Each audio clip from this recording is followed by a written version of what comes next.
What's good, YouTube? It's your boy Jack, and I'm back with another episode of A Daily Dose. Today, we're going to be talking about hypergamy. And as always, I'm going to give you my perspective as we walk through these videos. Now, without further ado, let's get into it. For the internet, hypergamy, women's natural instinct to seek out the strongest male mate, operated within strict boundaries. A woman's dating pool was localized. Her reputation played a huge part in this. Her family name and her social circle were all on the line for her. So if she acted impulsively, if she slept around, if she betrayed men, if she exploited dudes, if she showed poor judgment, word would spread. The men in her vicinity, especially the high value ones, took notice. They would factor that into her reputation. Okay, I want to stop right there, right? And I agree with, well, obviously, this is what hypergamy is. A lot of people have a hard time accepting this. I don't know why, but it just is. It's not good or it's not bad. It just is, right? Now, you can use this to your advantage if you once you get out of that anger, right? This is why I don't consider myself to be a red pillar, right? Because I would consider myself to be a pessimistic optimist, meaning I prepare for the worst, but I'm hoping for the best, right? Because if anything good is happening to you, you don't have to do anything but really accept it. If things don't go the way that you plan for them to go, now you have to do something about it. You have to pivot, you have to um problem solve in order to get a better outcome or mitigate the damages that are going to be done from that negative thing, right? But the one thing, going back to what he said, I know I'm kind of going off, but these are ideologies that help you get through some of this stuff. But what he talked about was hypergamy used to be localized, right? Because the internet is nothing but a tool that gives us a bird's eye view of what has already been going on, what has already existed, right? It's new information to a lot of people. Some people, it's they've had similar experiences or they've had experiences and now they get to see the whole picture, right? But the internet has unchecked the localization part of hypergamy. Because hypergamy was always a good thing. It helped us progress to the point that where we are now, right? Making life easier, um, yeah, just making life more fun.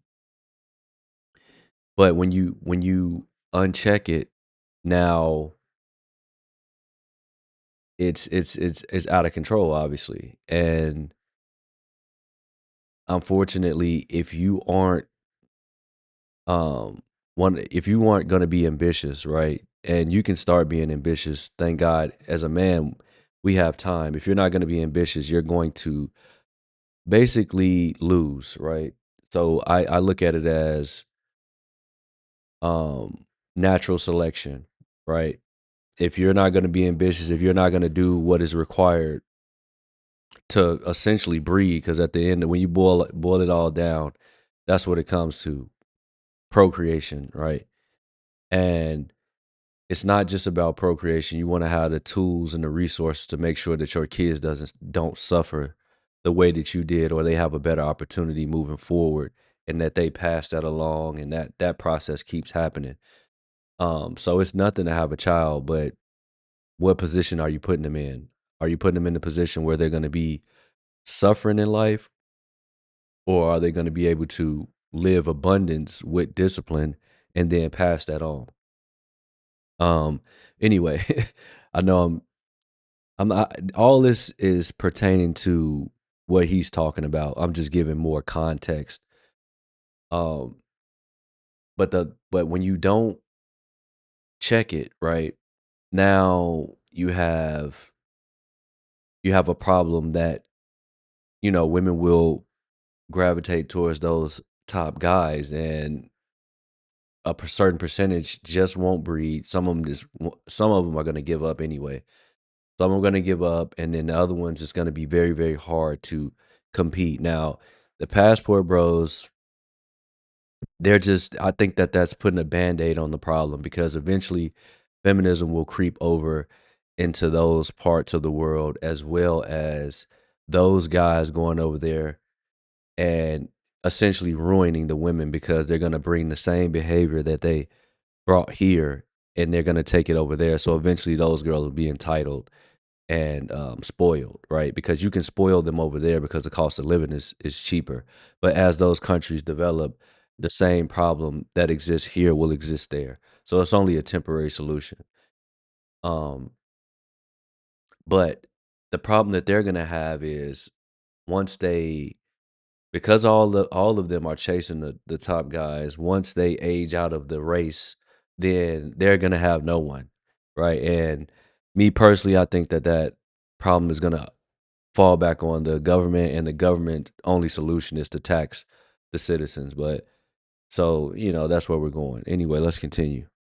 This would affect their willingness to commit. Hypergamy in this way, before the internet, served as a system of checks and balances. To land a top tier dude, to keep a top tier man, to satisfy the hypergamy that she instinctively feels, she had to cultivate discipline and modesty and long term thinking. And another thing too, with what he's saying, um, if you once you know that the strategy, right, it defeats the purpose of just being with one of them because it's like you're just gonna. I mean, you essentially are being settled for. Even a top tier guy, so essentially we all being settled for, but it's just that's why you have to get to the level that you want to get to that you're satisfied with and then deal with the one that comes along or take the one that you like the most, right? But again, like I just said, if you know that she's always going to be hypergamous, why shouldn't you why would you show her any loyalty? Why would you commit to that?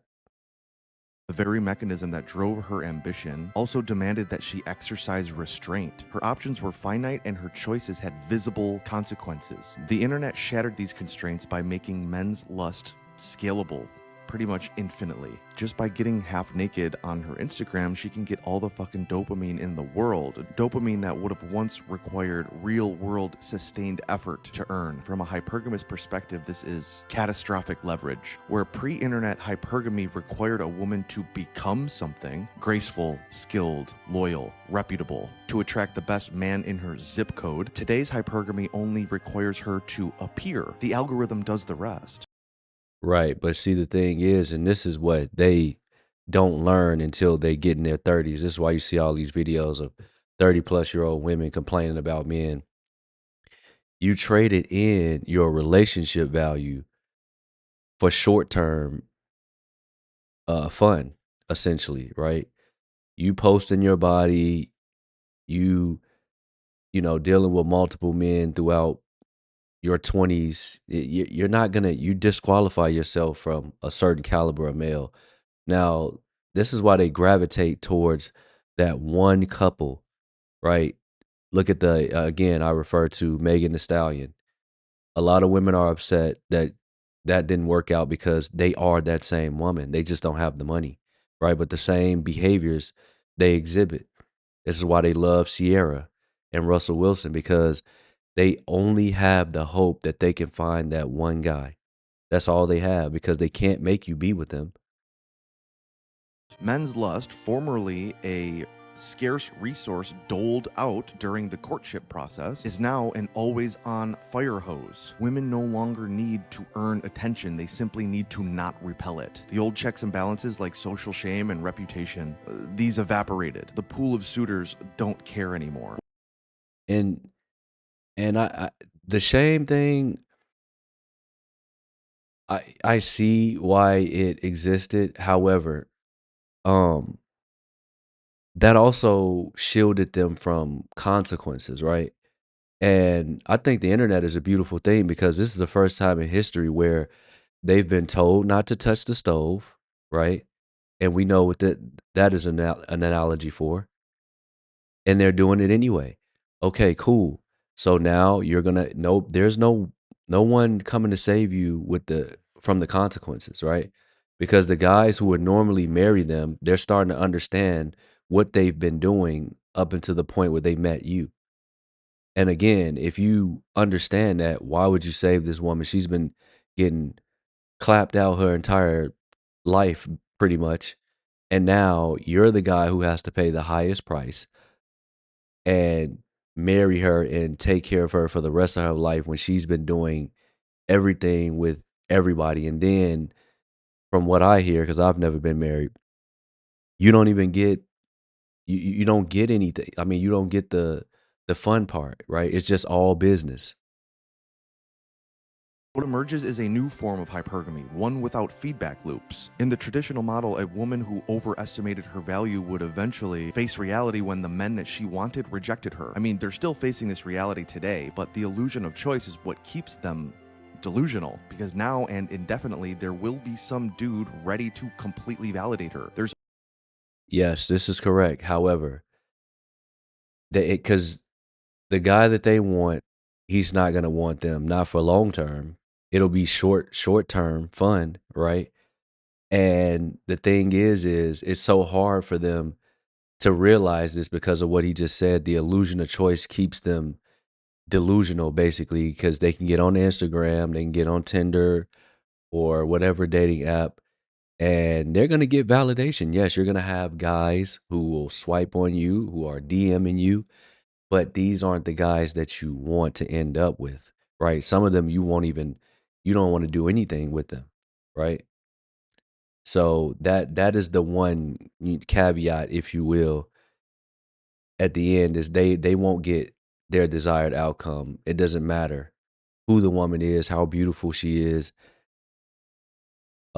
Mother Nature giveth, Father Time taketh away. always a dude ready to take a really bad deal with a pretty bitch. All of the consequences are deferred, oftentimes until her biological clock doesn't tick the way it used to, and she has a sudden realization that all of those endless options never really translated into someone that she could fucking spend her life with and count on and love, that she actually wants. And by that time, again, it's just too late. And there's nothing that you can do about it. You can't, nobody can reverse time. It just is what it is. And they'll try to get surgeries. They'll do, all these procedures just to chase that youthful appearance and glow. But once it's gone, it's just gone. And there's no surgery that you can do that the man that you want, right? Because he's experienced. Remember, he's been going along in life, and whether most likely he's had to develop himself, right? So you get to see when women don't like you versus when they do like you because you put the work in, you've done the reps, right? So now you understand that. Why would you why would you go ahead and select her, right? Why wouldn't you have fun and deal with the younger versions of her? Meanwhile, the male side of the equation becomes this like brutal fucking competition for scraps of attention. I mean, if you're playing it the hard way, most men are rendered invisible. Hypergamy was a mechanism that once incentivized female virtue. Now it incentivizes female narcissism. Before And I want to before we move on to the next clip, I want to say one last thing. This is why it's so important to cuz when he's talking about men are going to play it the hard way. The hard way is pretty much chasing women now, dating women now. If you're doing that, you're wrong, right? You need to get and I'll refer to CGA, Coach Greg Adams. Um he would say boss up, right? You need to get your money right. You need to get your body right. Those are your tools of leverage. Going back to what I said, you can use this as a good thing or you can look at it as a bad thing, right? But, or, like I said, it just is though. You can look at it as a good thing. You can look at it as a bad thing. I don't. It just is. And how can you make it work to your advantage? Okay. Hypergamy, they look for the biggest, strongest, richest guy that they can find. Do your best to become one of those guys, right? Now you don't have to be a multi-millionaire, millionaire. Just get up there. Just keep shooting for the moon, right? Shoot for the sun, and at least you'll land on the moon. And so if women are all getting the same DMs from the same guys, let's say, why wouldn't they gravitate towards the best looking and the tallest and the most handsomest and all of that? Why wouldn't they gravitate towards those same men? Yeah, I'm sure they do. And real quick before he continues, again, you can't blame them for this because if you put yourself in their shoes, right, you would do the same thing, right? Just like if you had, let's just say, I don't know, anywhere from 10 to 50 million, right? You wouldn't pick the same. You wouldn't pick the same. You would pick the best looking chick that you could find, you know. Ideally, you want to have a good personality and you get along with her, but for the most part, you're going to pick the prettiest women that you can deal with before you decide to settle down and have children with one of them, right?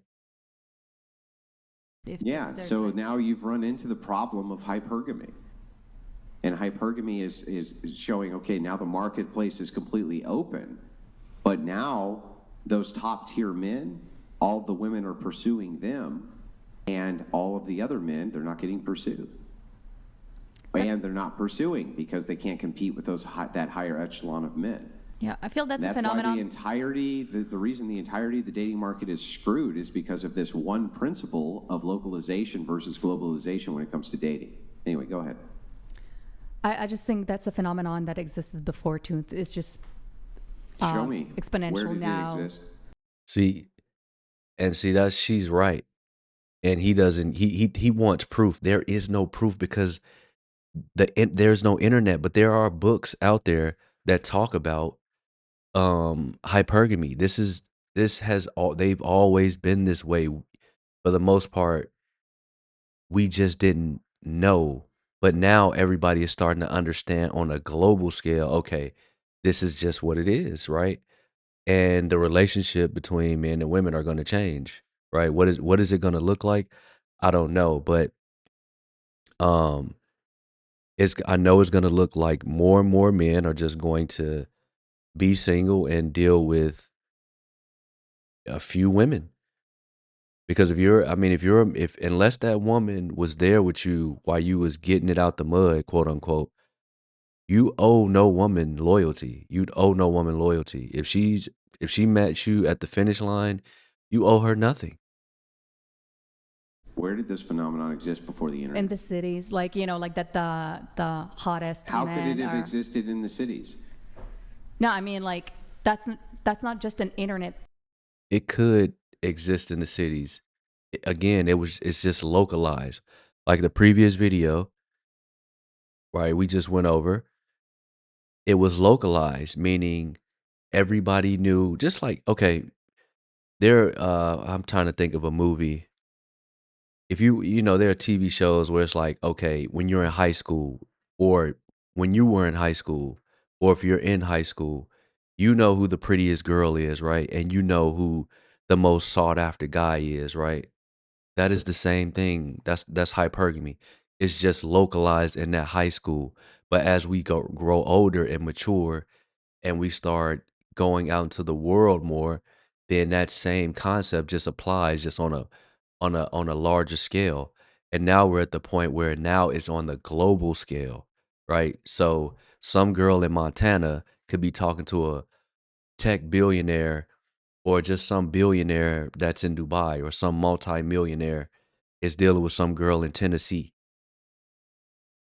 You could never do that before the internet, right? There was no way for you guys to one see each other to spark the interest and then well you could communicate, but now with Instagram I can see what the girl looks like, I can see what her routine is like, and then I can communicate with her and entice her with the money, right? That's just a part of it. Thing that like women are the gatekeepers and they're gonna be hit on more than like men are gonna Yeah, be but hit on, and that's like not. I'm just saying Yeah, it's sure. that I agree existed. with you. Like, would you date an average guy? Maybe. Maybe. Yeah, maybe. What Depends do you if mean, he's nice maybe? to me. If he Let's tries, say- let's if say he he's has nice a to you. good personality and he's charming, yeah. Let's for say sure. he's got an averagely nice personality and he's pleasant. Okay, if you're all average all across the board, probably not. No, you're like You see? And I just wanted to put this video in here as an example of a fairly average girl. I would say she's like a 5 or a 6, right? She's got makeup on. She's obviously, wanted to present well coming on this show. And, so I would say this is her best. Her hair is done. I mean, at best she's 5 or a 6, right? But she wants above average. She said, "Why would you want to date average?" Like, what do you mean? Like you don't get money. You don't get muscles and things. Nobody's climbing that mountain and then picking this girl unless she was there from the beginning. you need something to stand out. If you're gonna Why? be average on why? Because who wants to date like? Aren't you average? I guess everybody's average, but when you're trying to present yourself to somebody, you don't really want to fe- be but average. you know what? You've actually just made the case for female hypergamy. You're, in my estimation, you And mine too. strike me as a fairly average woman. I'm not saying that to be insulting. That's Yet you need a guy to set himself apart, to be more than just average. Right. And the thing is like if this is the type you again going back to you got to climb that mountain, meaning maintaining the muscle, maintaining the physique, maintaining your appearance, having I'm gonna say an abundance of money because you need money to spend on yourself to maintain yourself. You're gonna need money to spend on her, and you're gonna need money to spend on the kids if y'all have them. Why would a guy do that for some average chick, right? Who doesn't even appreciate the fact that she's average, right? She wants something above average. don't. I just You need just him to said it. put- Like, would you date an average guy? One of the most painful truths that you will learn as a man is that women are hypergamous. And it is it I mean it could be it's definitely painful understanding it, right, at first, but you have to use it to your advantage, right? You have to use the Achilles heel to your advantage. Now, if you don't know what hypergamy means, is that they are opportunistic, that they are always looking for the alpha, the man who has a status, who has a resource, or if he doesn't have the status and resource yet, who has the potential and attributes of a king. That's how it always has been and how it always will be. Yes. Always has been, always will be. And I don't really get into the alpha terms, but just the best option. And you don't necessarily have to have the status because if you think about it, status just means well, you know what? For me, status means like the visibility, meaning, popularity on like Instagram and, YouTube, if you will, just within the world. You don't necessarily need that because if you have the money and the connections, you can be in those places, right? Without being in front of the camera. So that takes over. Like if you got the physical with the money, you don't necessarily have to be super visible because everybody doesn't want to be in front of the camera and have everybody know them and be in their business. So, if as men we lean into our weakness, into our simpiness, making women our purpose, we will come to this painful truth in the most painful way. And the thing is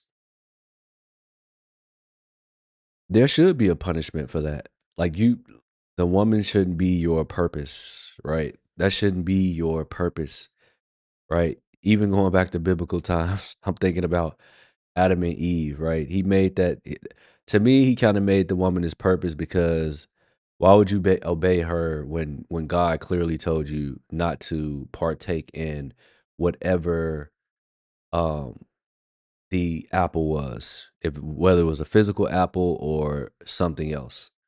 You partake in something that he told you not to, and now we all have to suffer for it. By watching her slowly lose interest and watching ourselves slowly lose her. That's why us men always has a responsibility to be the absolute best that we can be, to squeeze every single drop of our potential and never settle for mediocrity. And the thing is if you think about it, right? It for him, I can see that he's kind of down about it, but it's like, what if you just stop pursuing greatness and you just had the woman? Life could be pretty mundane, pretty boring, right?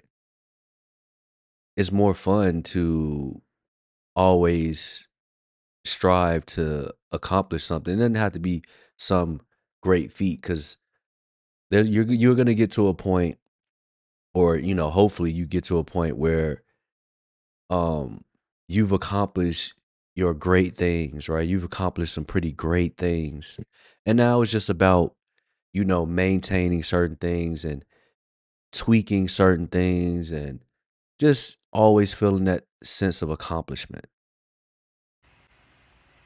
Now, first and foremost, Okay, I'm gonna end it there, guys. I think this was a pretty decent discussion here.